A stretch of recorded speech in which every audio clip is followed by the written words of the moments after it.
One and all. Is my voice clear?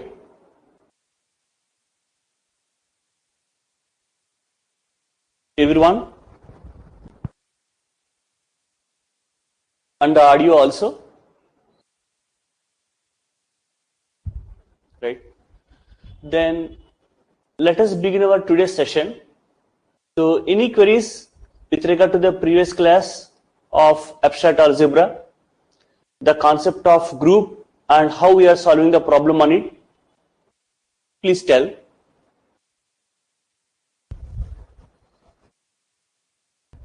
If anyone has any queries, we will discuss.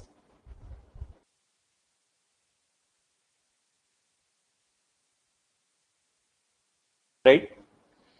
So let us begin our today's session.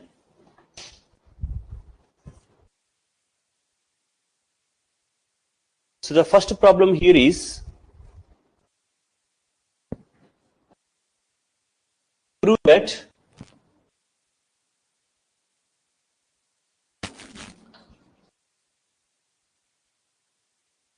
the set of matrices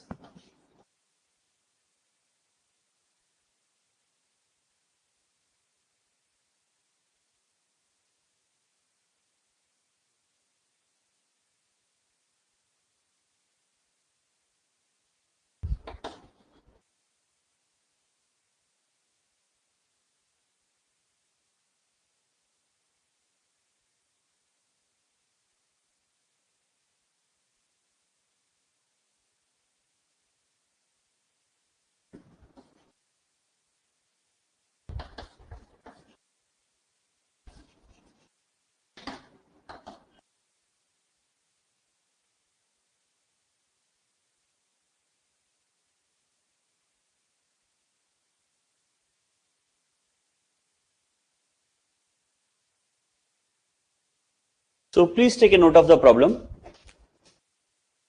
We discuss with the approach.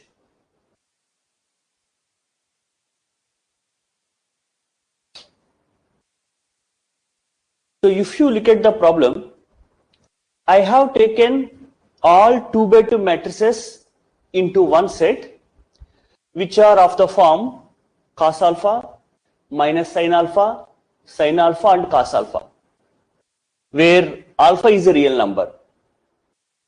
So how the set of values are taken there? It is like that.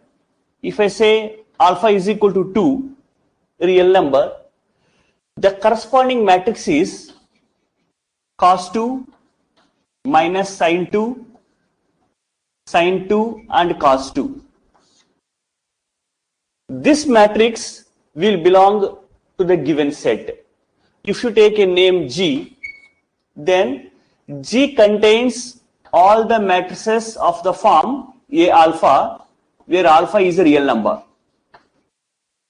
So for each real number, you are taking corresponding matrix here.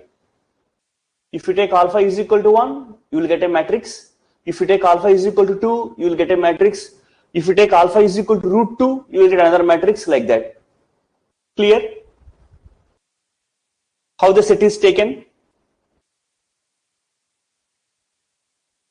Now, if you take the operation plus, if you take the operation matrix multiplication, using that operation, we have to prove that the set is a group.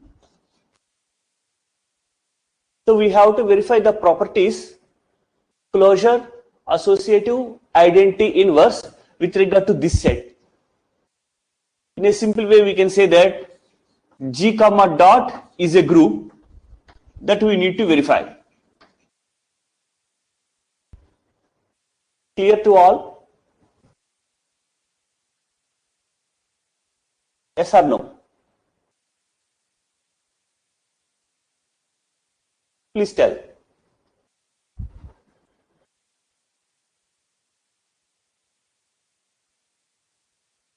Fine.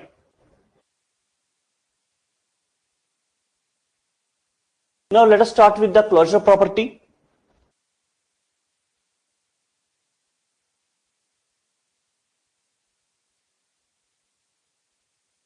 So what is closure law? If I take any two values, If I multiply them, the result must belong to the same set G. So how can I say that the result will belong to the same set G if I do multiplication?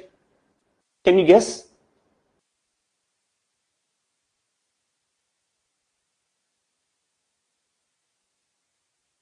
Any one of you?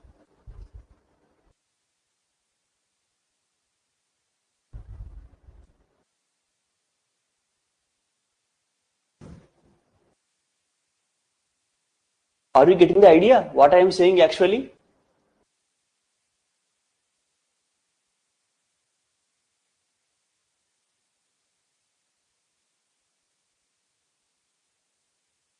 Please say.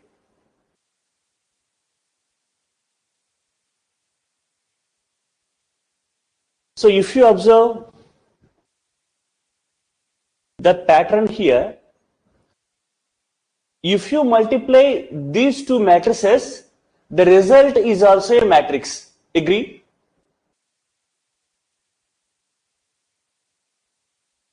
Right. So the resultant matrix must be in this form. So let us do the problem. If you take A alpha and A beta, it is nothing but cos alpha minus sin alpha and cos alpha.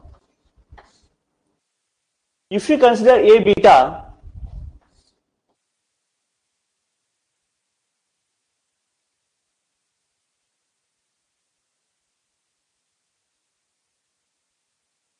so you please multiply these two matrices and check your result. I will say that the result will come as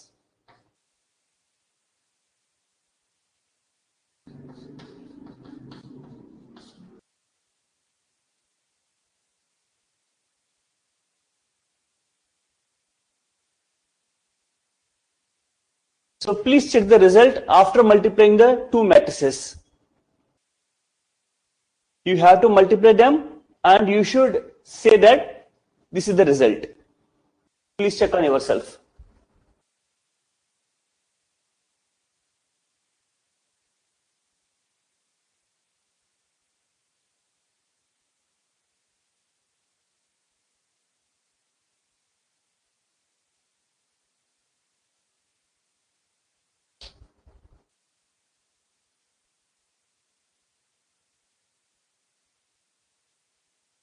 Please understand that A alpha is one element in the set.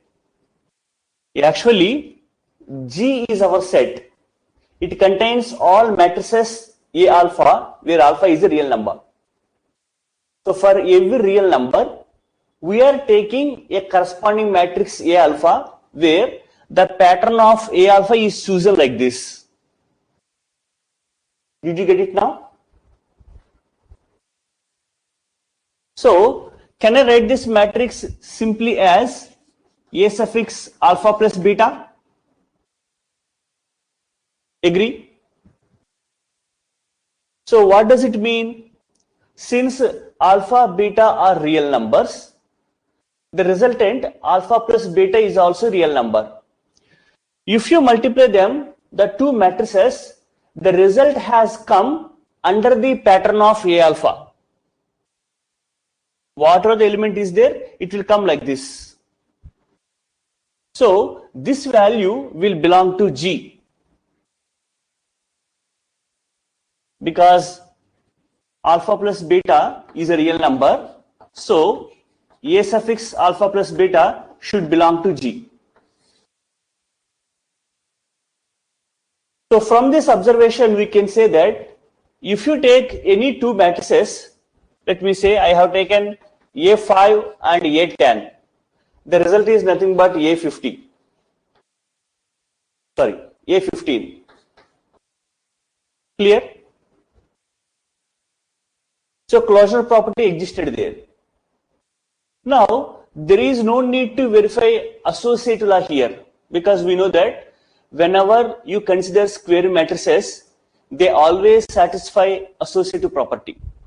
So we simply mention that associative law clearly hold in the set G. If you are particularly interested, then you take three matrices, A alpha, A beta, and A gamma. You multiply them in the possible ways. We have know how to check the associative law there. So we have to verify A alpha into A beta, A gamma equals to A alpha into A beta of A gamma. So you have to consider LHS and RHS separately, and you should prove that they are equal.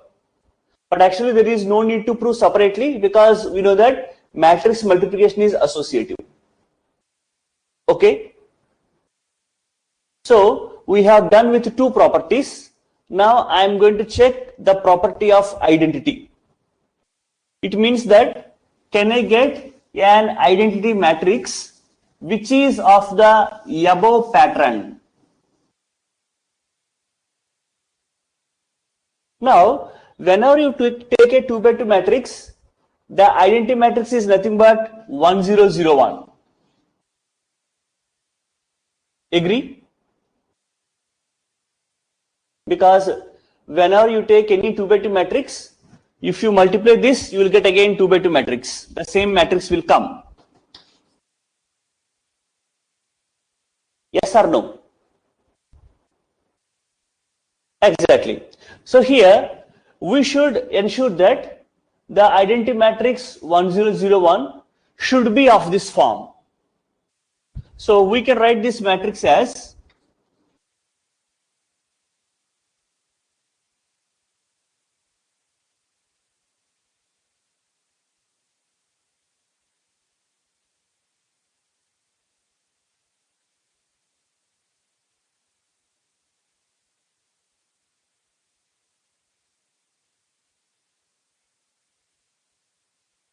agree all of you? So we can write 1 0 0 1 in the specific pattern of G. So here, what is the alpha value? 0. Therefore, A0 is the identity matrix in G.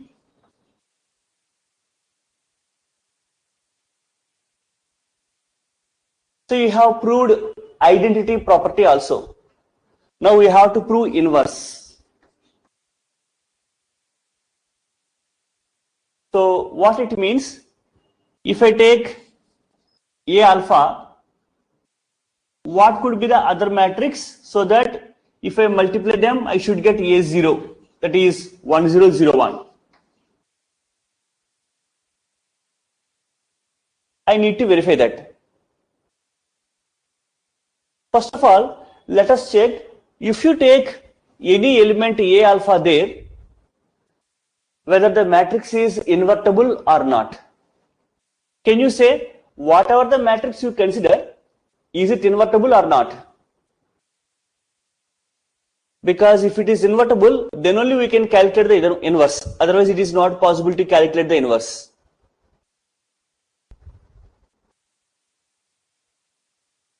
Because if you consider determinant of A alpha, it is nothing but 1 not equal to 0. You will get a cos square alpha plus sin square alpha, the value of the determinant. Hence it is invertible.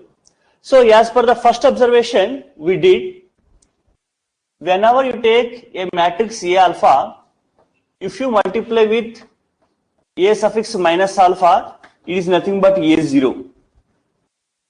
The identity matrix 1 0 0 1.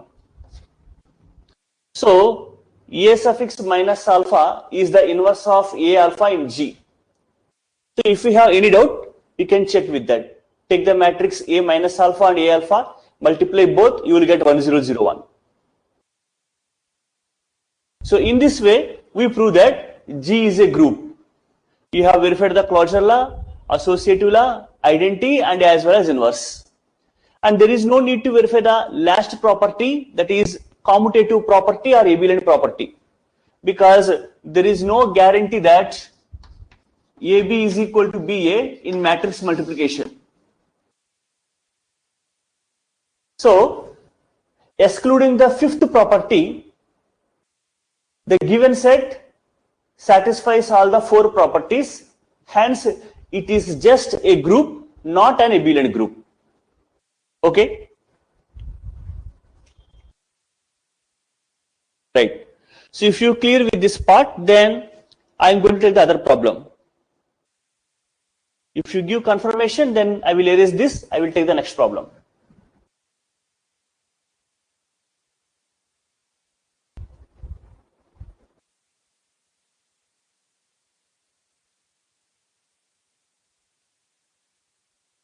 After noting, please tell.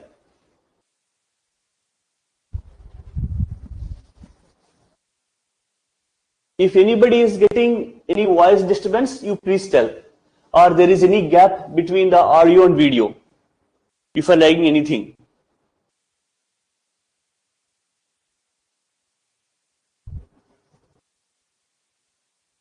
Prove that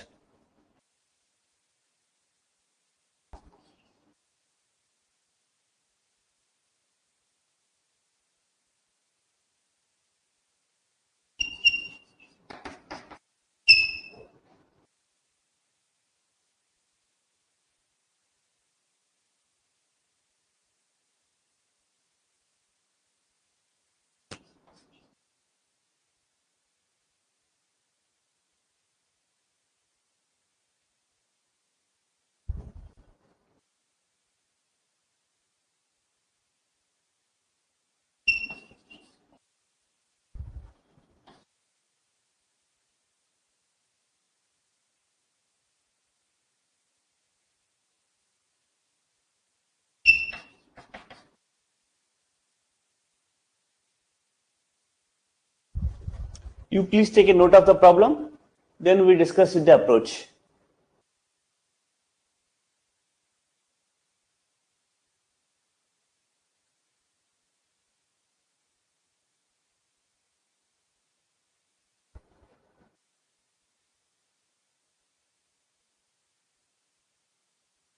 After noting, please tell.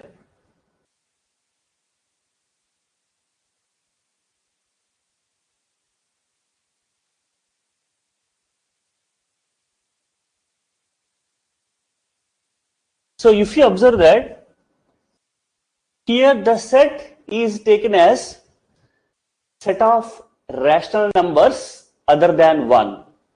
It means that I have considered all the rational numbers excluding 1 from that.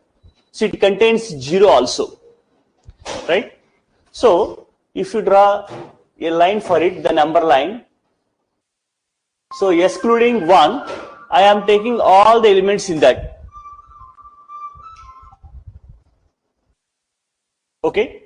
Now, apart from regular operations, addition, subtraction, multiplication and division, here I got a new operation plus defined by a plus b is equal to a plus b minus ab. So how it means, if you take any two numbers, say 3 and 4, if I am performing the operation, how I am doing? First, I am going to add them. Then, I am subtracting the product of the values. This is the way I am performing the operation. Clear? So, if you define the operation in such a manner, then the set will become an abelian group. So, it means that it satisfies all the 5 properties. Clear?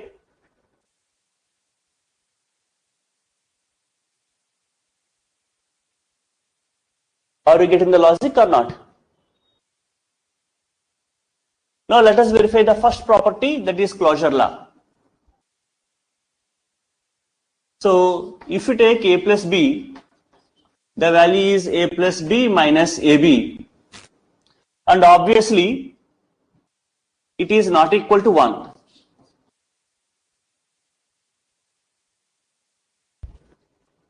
You can verify that. So by default, the value of a plus b will belong to G, because how that set is chosen by you, the set is containing all the rational numbers except 1. So if you perform the operation, you should get a rational number which is other than 1. Since A and B are not equal to 1, the result is also not equal to 1. That is true.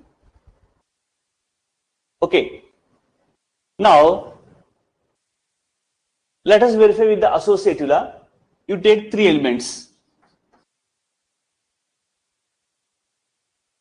Now we have to verify that A plus B plus C is equal to A plus B plus C. So I have to calculate the LHS and RHS separately, and I have to check that whether they are equal or not. So if you consider the LHS part, so A plus B plus C, if you do, as per the definition of the operation, it is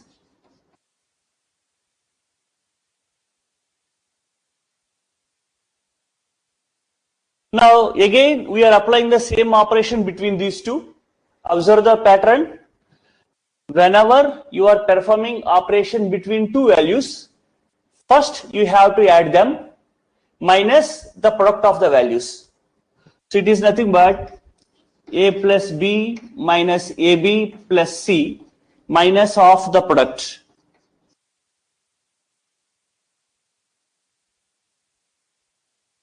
So if you write that clearly, the value would be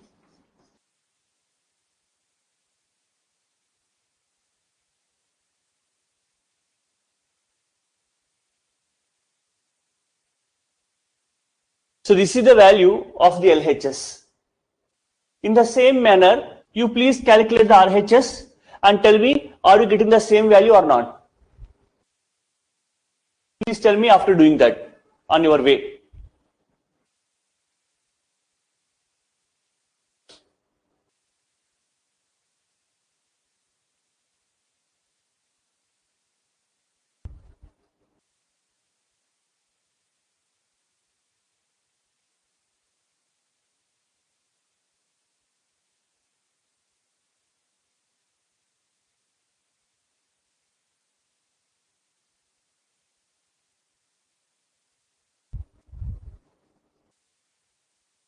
If once you have finished it, then please tell.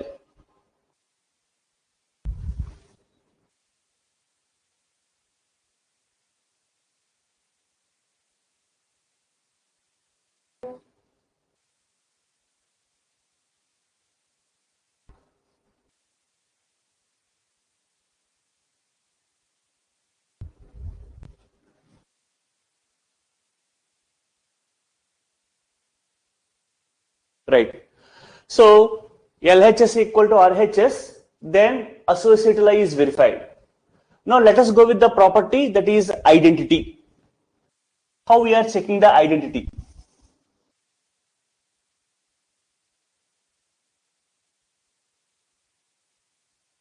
So let us say E is identity element.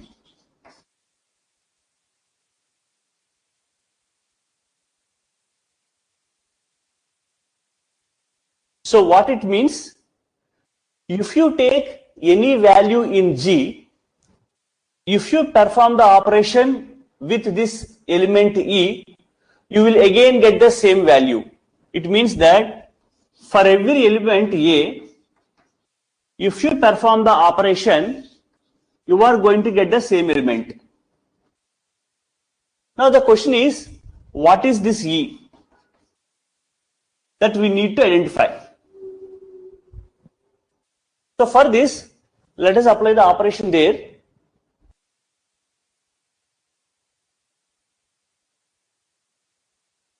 So here A gets cancelled, implies E into 1 minus A is equal to 0. So from this you can observe that the product of two values, as you have taken, either of them must be equal to 0. So here you got two chances, either E is equal to 0 or 1 minus A is equal to 0. The second thing is not possible, because whatever the element you take in G, it is obviously other than 1. You should not take 1 as an element in G. Since you have taken A belongs to G, this case won't happen. So what is the value of E? It is nothing but 0. So E is equal to 0 is the identity element in G. Any questions to anyone? How we have discovered the identity element?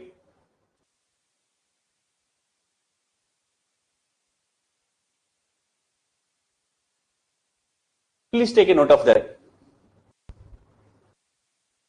Now if you go with the next property, that is inverse.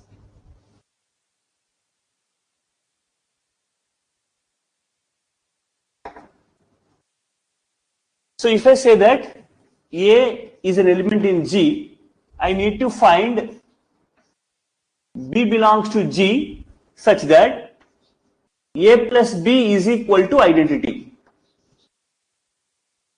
So I should check what is the possibility of B.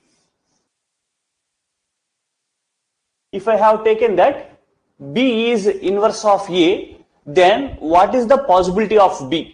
That I need to verify. So for this, let us apply the property again. So you have A plus B minus AB is equal to 0, because the value of identity we have discovered that it is 0, which gives that A plus B into 1 minus A is equal to 0. From this you can say that B is equal to A by A minus 1. Agree?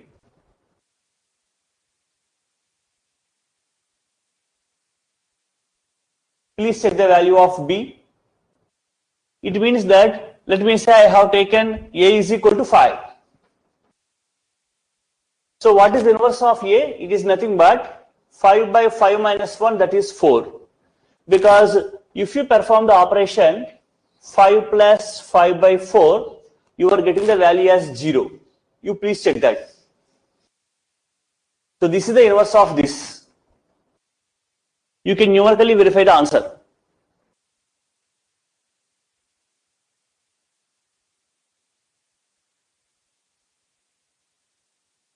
Agree all of you? Therefore, B is equal to A by A minus 1 is the inverse of A in the given set. So therefore, G with the operation plus is a group, because we have verified all the 4 properties there. Now the interesting thing is, we have to show that it is an abelian group. We need to verify one more property. So let us go for it.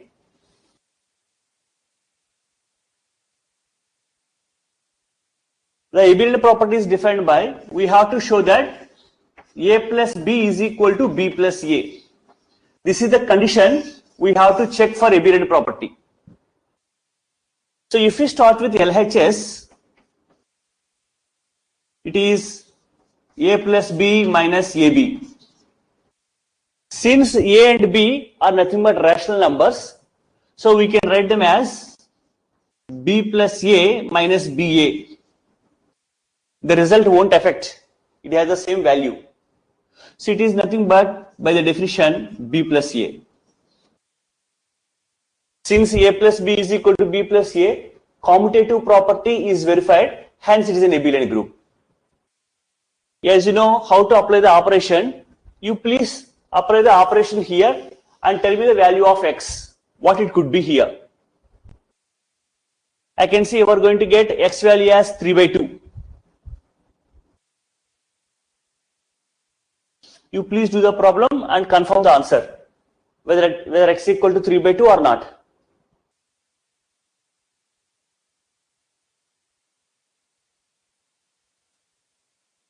Right? And is the value of X 3 by 2 or something else?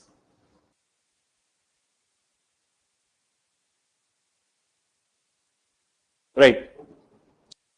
Now let us take one more problem on this concept. I think it is also given in the previous year papers.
So please take a note of the problem.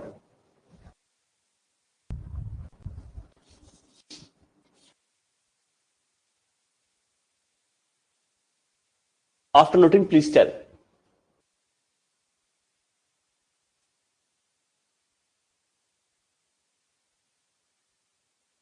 So are you getting any confusion in understanding the statement of the problem? Anyone? All right. So here, how the set is taken, it contains all the ordered pairs of real numbers where a is not equal to 0. So if you talk of general thing, let us consider the 2D space. So in the 2D space, I am taking all the ordered pairs AB where first coordinate is not equal to 0. It means that second coordinate may be 0 or something else. So from this perspective, we can say excluding y-axis, I have taken all the elements in the 2D space. Agree? Are you getting the interest? Excluding y-axis, I can take any point in the 2D space, because let me say a small example, 2, 3. Is it belong to the given set? Yes, because the first coordinate is not equal to 0. 3, 0. Is it belong to given set? Yes, because first coordinate is not equal to 0. So again, you can say 0, 5. Is it belong to the given set? No, because here first coordinate is 0. It means that excluding y-axis, I am considering all the points in the 2D space, the ordered pairs. So how the operation multiplication is defined? Whenever you take 2 points, it is defined as you multiply the x coordinates first, then multiply y coordinate with x coordinate and add y coordinate. In this way it is defined. Okay. Now we are going to verify all the 4 properties, and if possible we need to check whether it is a commutative set or not. So let us start with the closure law.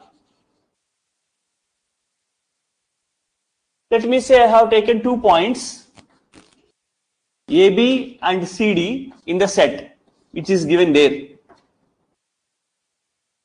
Now you just multiply them.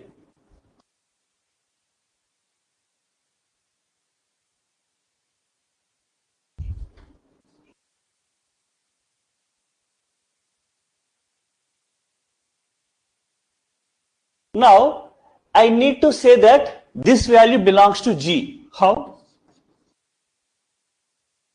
How can I say that that value belongs to G? Any guess?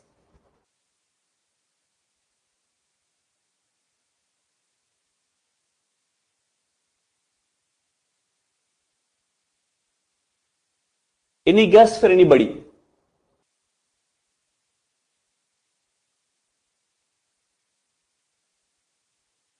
So here, as you have taken 2 points in G, from the definition of G, you have A is not equal to 0 and C is not equal to 0. Hence, the first coordinate is also not equal to 0. Therefore, what happened here? The definition of the group as set is given that you can take any 2D point in the space. The thing is, the first coordinate must be not equal to 0. So as per the multiplication, I have applied the operation here. I took a 2D point and another one. I have multiplied them together. This is again a 2D point. Since the first coordinate is not equal to 0, this value belongs to G. So closure law is satisfied. Now you can verify the associative law. So let us take 3 points here.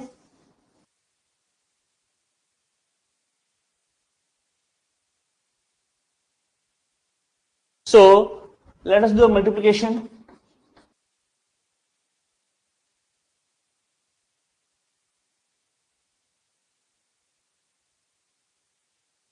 So this is nothing but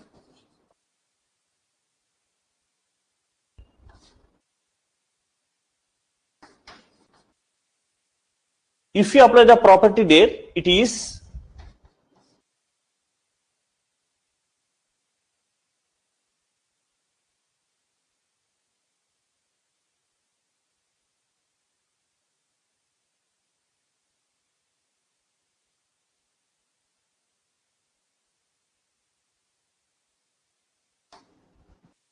this is the value if you perform the LHS as per the operation described. Now you can calculate RHS on your own. So you can do like this: AB into CD into EF you do, and tell whether you have achieved the same answer or not. So first apply the operation for these two, then apply the operation with this thing, and tell me whether you got the same value or not.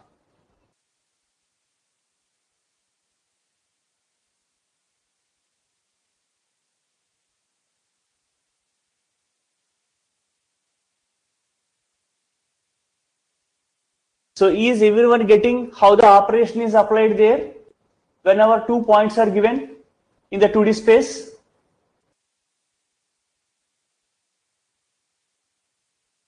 Or any confusion in getting the operation? How should we multiply the 2 points?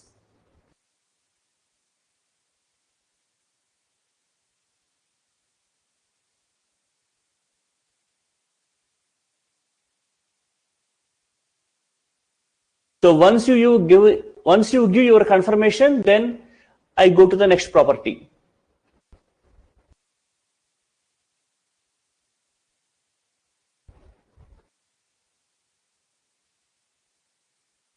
Right?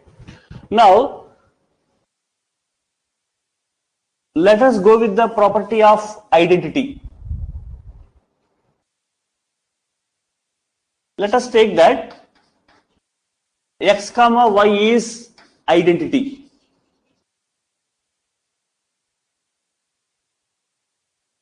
So I need to verify what is the possible value of x and what is the possible value of y. For this, if you take any point AB in G, from the definition of identity, you can say that AB into xy, you will get again AB as per the definition of the identity property. Now you simply apply the operation there.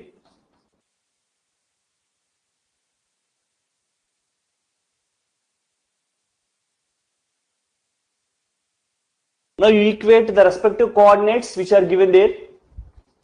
You have ax is equal to a and bx plus y is equal to b. So if you cancel this, you get x is equal to 1. Since x is equal to 1, you have b plus y is equal to b implies y is equal to 0. So what is the identity here? The identity is nothing but 1 comma 0. Because you take any point, you multiply with 1 comma 0, you will get the same value again. So the point 1 comma 0 is identity with respect to the given operation. So according to the operation, what you are performing, the identity value, inverse value, everything will go on to vary. Please understand. The elements are operation centric. What operation you are applying, that should be noted carefully. Now, if you go for the inverse part,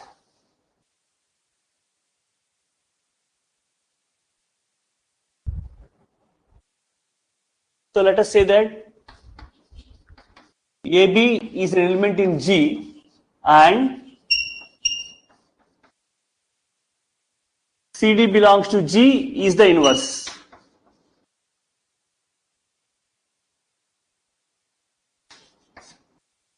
Therefore, from the definition of inverse, you can say that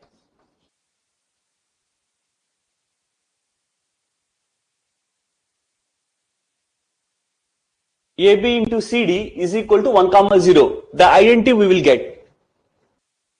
So if you apply the operation, it is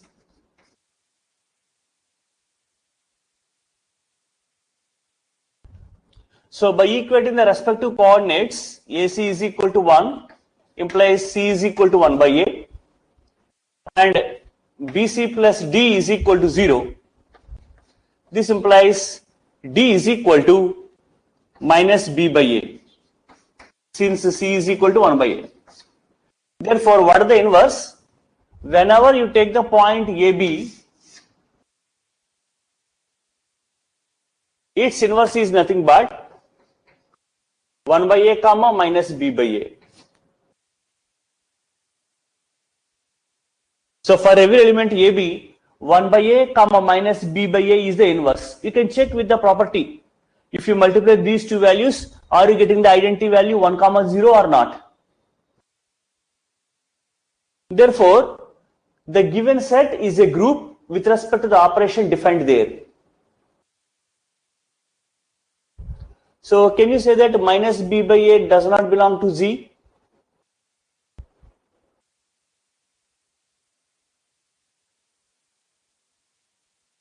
What is the reason that minus B by A cannot belong to G? Can you say?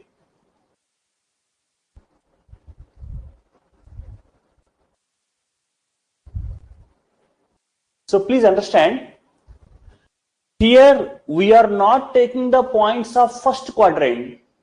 We are taking points of all quadrants excluding y-axis. Please understand.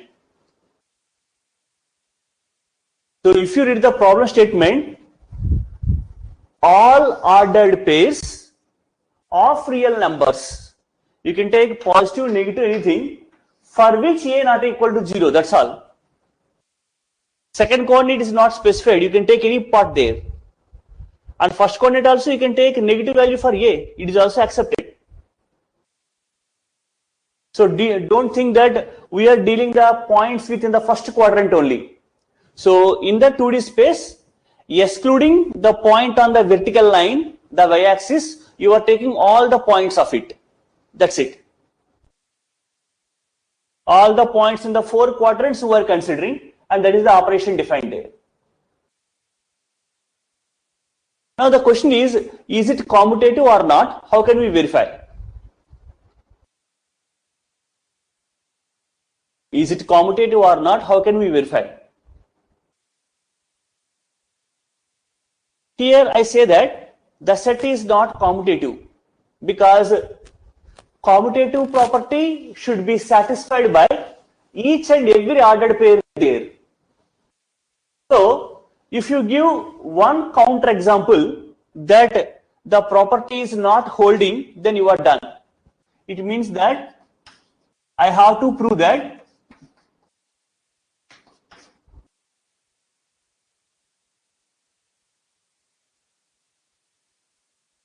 AB into CD is not equal to CD into AB. That I have to show. For this, you take a common example.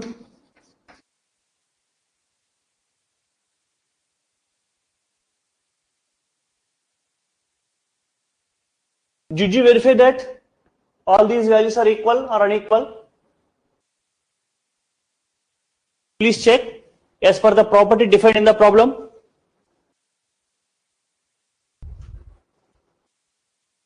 Are you getting it rightly or not?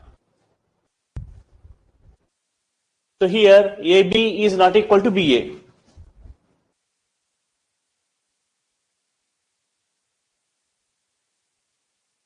Therefore, it will not satisfy the commutative property. You can give at least one counter example. That is enough. There is no need to give more number of examples. Since the property is not holding for 2 points, therefore it is not a commutative set. That I can conclude.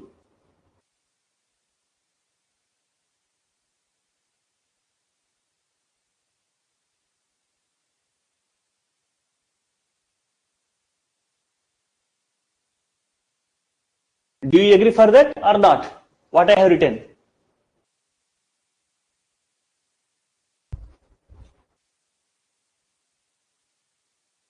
Do you agree? Because If you perform the operation on the left hand side, you will get that. On the right hand side, if you apply the operation, you will get the value as 3, 8. Both are unequal. Agree? As per the problem operation concerned. Therefore, it is not an abelian group, it is just a group. So by giving this example, we have verified whether commutator holds or not. So, since we have a good discussion on the problems, there is one technique that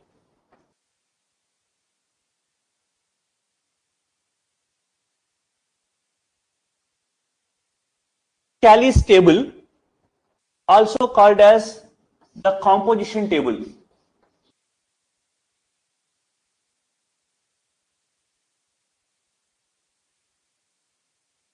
So this technique is very much useful whenever you take a finite set.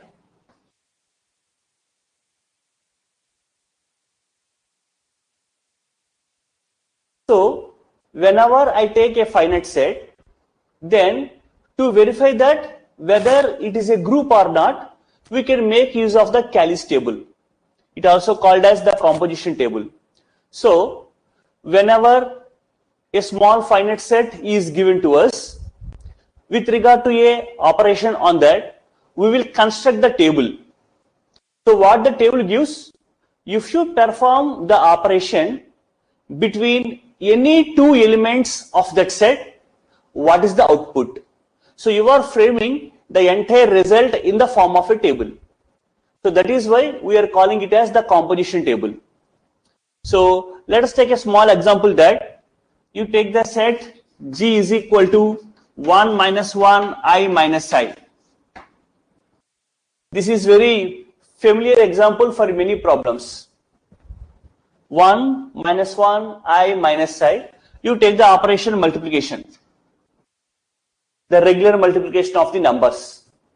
Now, using the technique of Cayley's table, I am going to verify whether G comma multiplication is a group or not. So here we construct the table. How? Whatever the operation is there, we have to mention here at this corner position. And elements, we frame them horizontally as well as vertically. So 1 minus 1 I minus I. The same order we will write. Now let us do multiplication. 1 into 1, 1. 1 into minus 1, minus 1. 1 into I. 1 into minus I, minus I. Again you perform the operation. Minus 1 into 1, minus 1. Minus 1 into minus 1, 1. This is minus I. If you perform with the operation I, so I, minus 1, 1. And here you have minus I, 1, minus 1. This is the composition table. So any questions how to construct a composition table here? To anyone?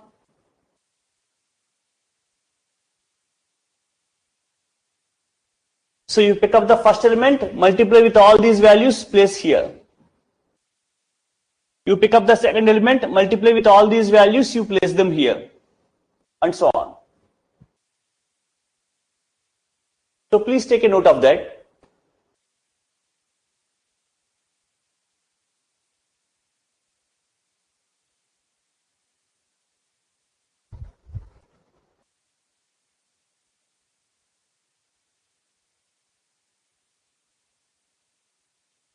Clear to all? Say.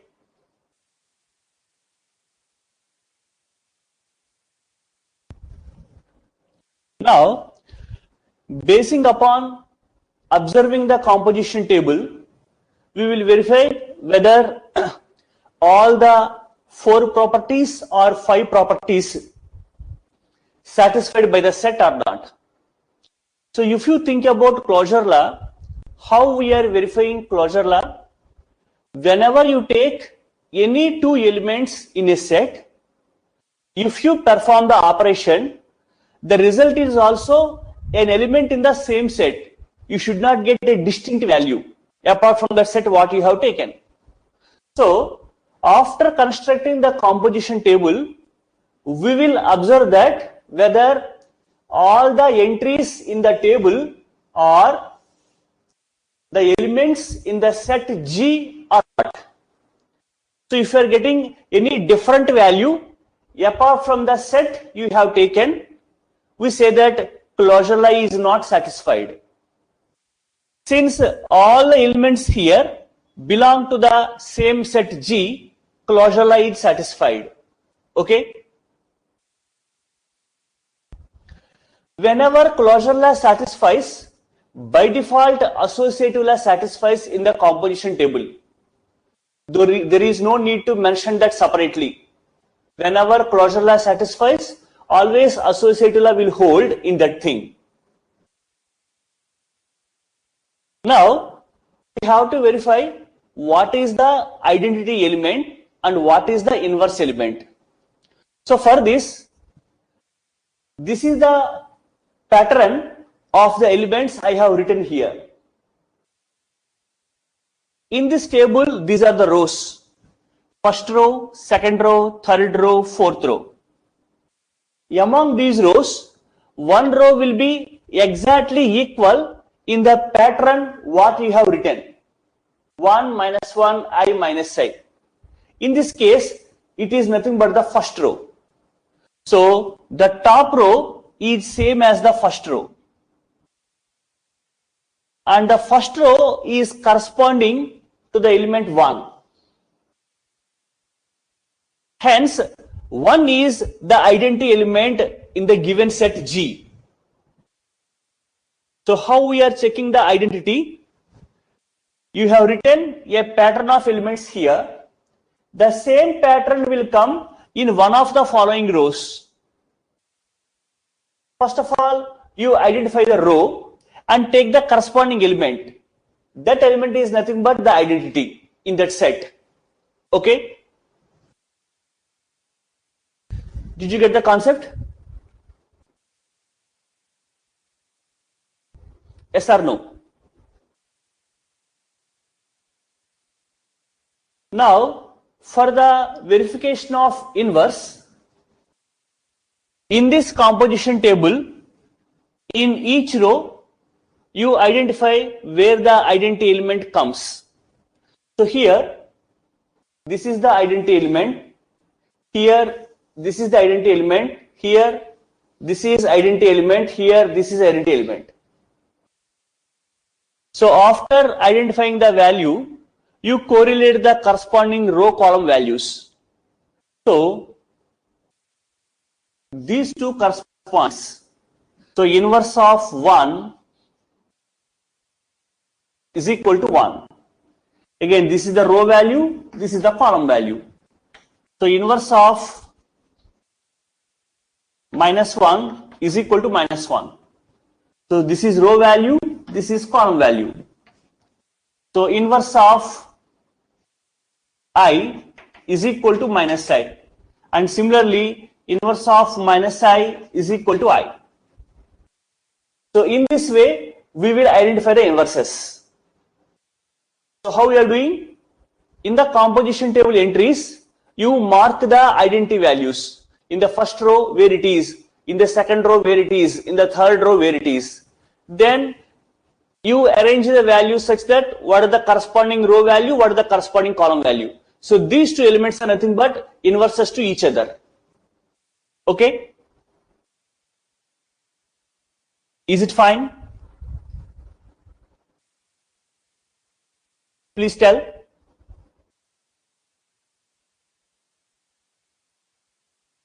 Now, since the four properties are satisfied here, it is a group.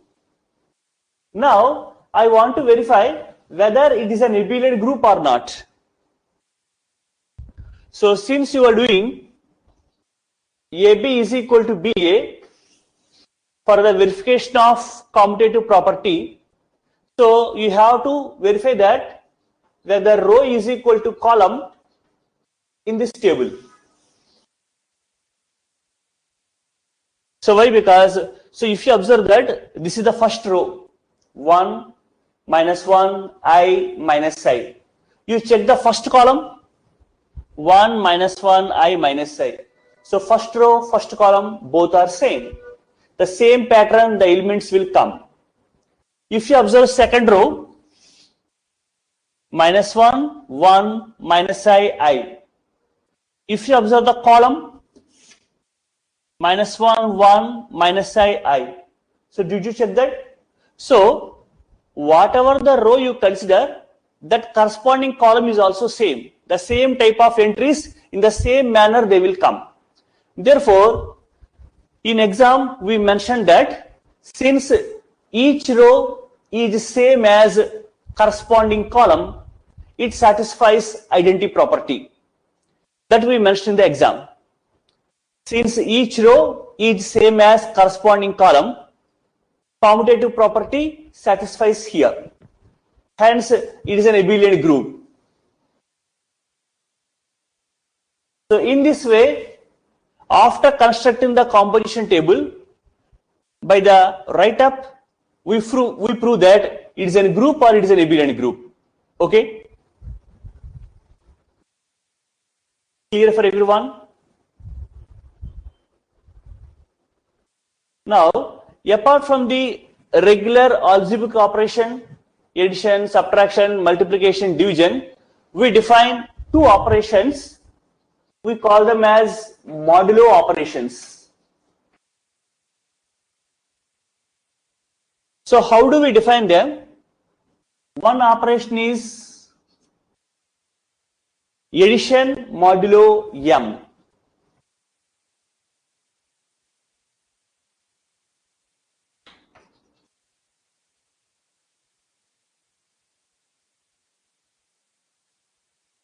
So how the operation is defined? Whenever you take two values a, b, you simply add them. After dividing with m, you take the remainder. That is the value for this operation modulo m. Let me say, you have taken m is equal to the value 5. You take any two numbers, say a is equal to 6, b is equal to 9. So the operation is a plus 5b that you are taking. It is nothing but 6 plus 5, 9. Now 6 plus 9 is nothing but 15. If you divide 15 with 5, what is the remainder? What is the remainder?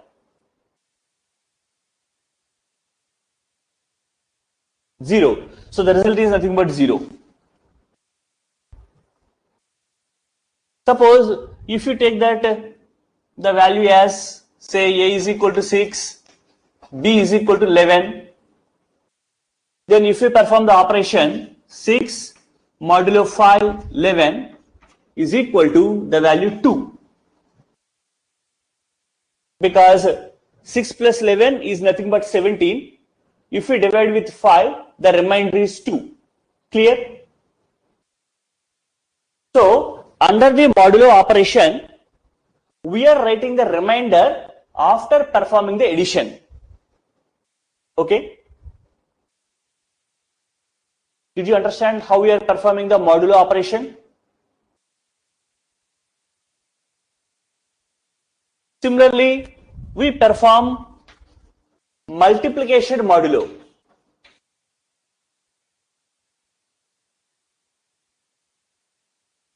So it is just like doing multiplication and taking the remainder. So you take any two numbers, you multiply them, you consider the remainder after dividing with m. So if you take the case that a into 5b for the values 6 into 5, 11, it is nothing but 1. because 6 11s 66. If we divide with 5, the remainder is 1. Okay.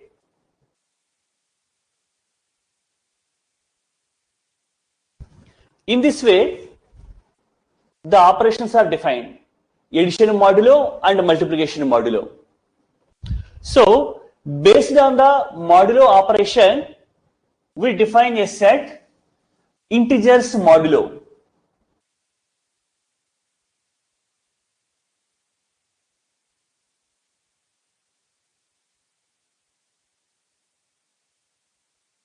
So, what it is actually, we write that Zm.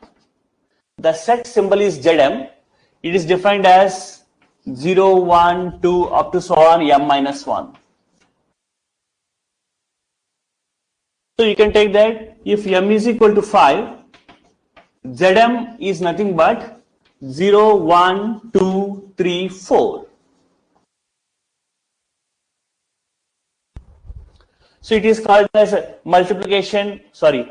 integers modulo m. We call that set as.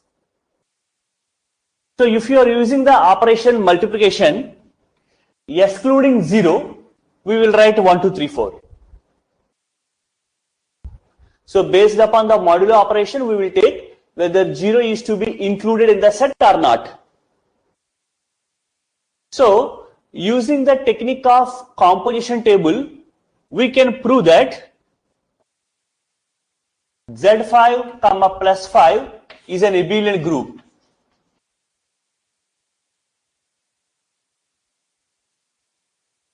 So how you are going to prove that? You are going to construct a table here. The operation is plus 5. Z5 is nothing but the elements 0, 1, 2, 3, 4. You write them. Now you simply add them. 0 plus 0, 0 plus 1, 0 plus 2, 0 plus 3, like that.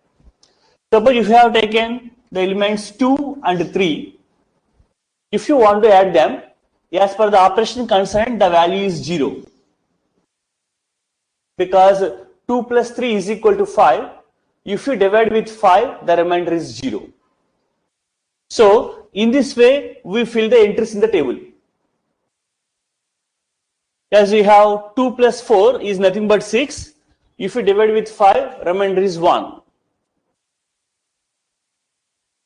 Are you getting how we are filling the entries in the table? Say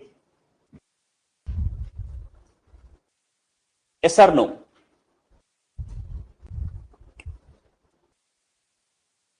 Please tell.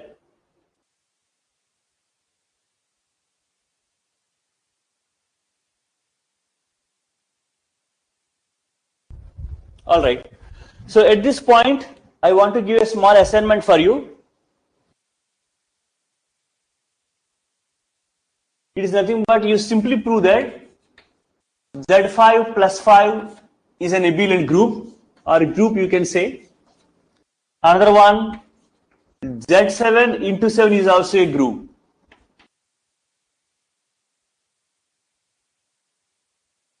So, you are asking that problem how to do Z5 plus 5? Say. Alright. It is a very simple problem. Let us do that.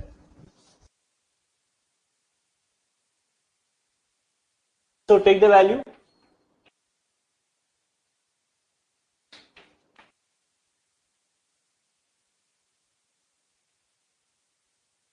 Let us add them. 0 plus 0, 0 plus 1, 0 plus 2, 0 plus 3, 0 plus 4. 1 plus 0, 1 plus 1, 1 plus 2, 1 plus 3, 1 plus 4, this is 0.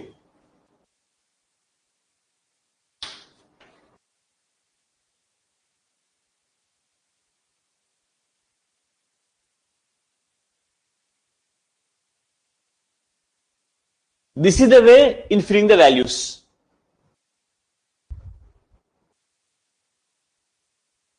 So please check the entries how I am doing. Whenever you add two values, If the result is less than 5, you take the value as it is. If the result is equal to 5 or more than 5, then divide with 5 and take the remainder in place of that.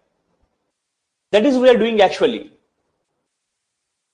So for Z7 into 7, you are performing the multiplication like this.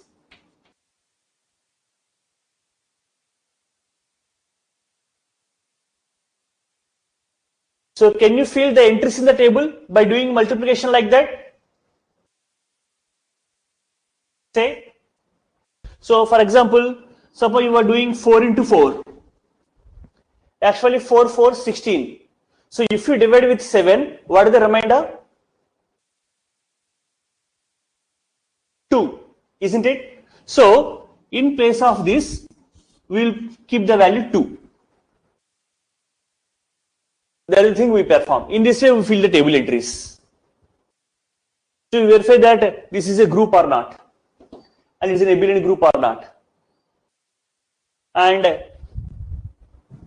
I will give one more problem that also you can do based on Cal's theorem. And this problem is given in the previous year papers. It is very easy. You can solve it on your own.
So here I have given 6 functions. F1, F2, F3, F4, F5, F6. If you take all the 6 functions in a set, is G comma dot a group or not?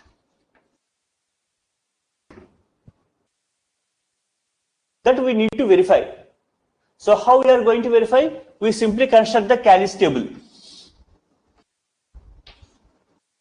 Whenever functions are there, we use the operation, the composition of functions. F circle G, G circle F, you have studied at the school level, that we will apply here. So we will write F1, F2, F3, F4, F5 and F6. Here also we write them.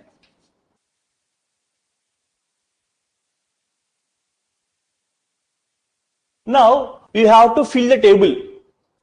You please take it as an assignment. Let me say, if you have a doubt, suppose what is F2, F3 value, if you have a doubt. So let us do like this. So you are calculating F2, F3 of Z. It is nothing but F2 of F3 of Z. This is equal to F2 of, what is F3 of Z? 1 minus Z. And what is F2 of Z? Whenever you are taking an input, the result is you are making its reciprocal. It is nothing but 1 by 1 minus Z. So in all these values, what is the value of 1 by 1 minus Z? This is F5. So F2 into F3 is nothing but F5. Okay? Did you get the logic? How we are filling the gaps of the table? If you want one more example, I will take one more. You please tell. You give me 2 functions. I am going to multiply them and I will show you how to fill the gaps of the table.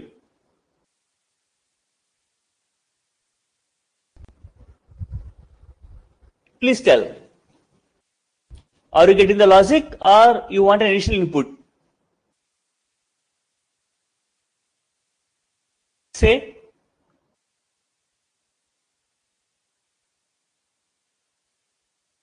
Is it clear?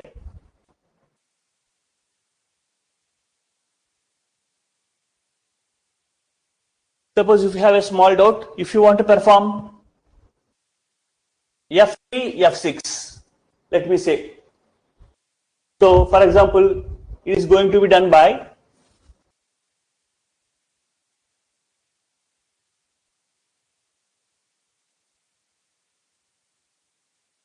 what is F6 of Z? Z minus 1 by Z. And what is F3 of Z? It is 1 minus Z. For the input, you are taking 1 minus of that. So it is nothing but 1 minus of Z minus 1 by Z. So this is equal to Z minus Z plus 1 by Z. 1 by Z. So what is the value of 1 by Z? Is nothing but F2. So F3, F6 is equal to F2. Okay? Is it clear? So in this way, you need to fill the gaps of the composition table, this whole table. You please take it as an assignment. This problem is given in the UPSC earlier, a long back, based on the composition table. And check that whether it is a group or not. Okay. So at this point, I want to conclude my today's class session. If you want to give some feedback, you can give. At what areas we need to go for more explanation part. If it is sufficient, then we will resume tomorrow with the new concepts in groups.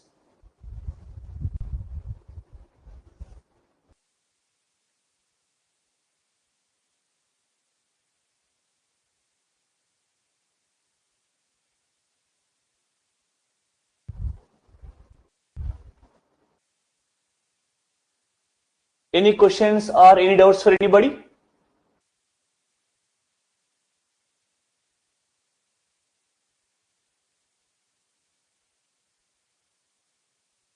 All right. Thanks to everyone.